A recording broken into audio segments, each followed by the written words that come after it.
When performing the multiplication, we consider the numbers in the bottom line and multiply each of the digits moving from right to left. So in this case we'll start with the 5 and multiply that by the 8, the 3 and then the 6.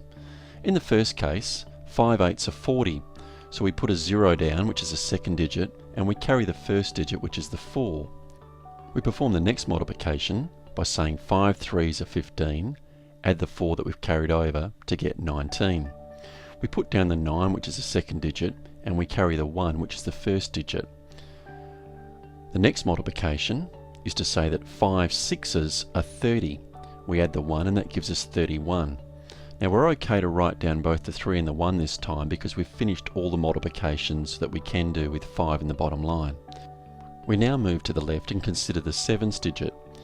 Now we need to remember that that 7 actually represents 70, so we put a 0 as our first digit in the next line, and now we start the multiplication. 7 8s are 56, so we put down the second digit, which is a 6, and we carry the first digit, which is a 5. The next multiplication is to say 7 multiplied by 3 is 21. We add the 5, which gives us 26.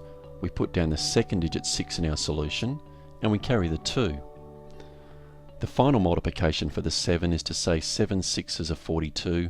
We add the 2 that we've carried over, and that gives us 44, which we can write down in full because we've finished the multiplication with the 7. We now move to the final digit, which is a 1. We need to put down 2 zeros this time because that 1 effectively represents 100. We start by multiplying the 1 by the 8, and that's an easy solution because 1 multiplied by 8 gives us 8. The next multiplication is 1 multiplied by 3, and the result there is 3. And we move along to the final part, which is to multiply 1 by 6, and that gives us 6. So we've completed the multiplications with 1. We now do the add-ups, and again putting the numbers in the columns is very important. We can see that we've got 0 down the right hand column.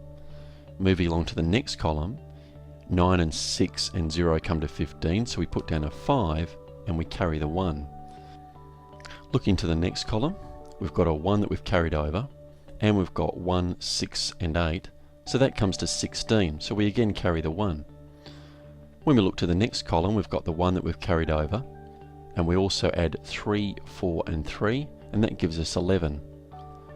So that means we carry over 1 to the final column, and 4 and 6 and 1 gives us 11 for the final column. We don't carry over because that's the completion of our addition.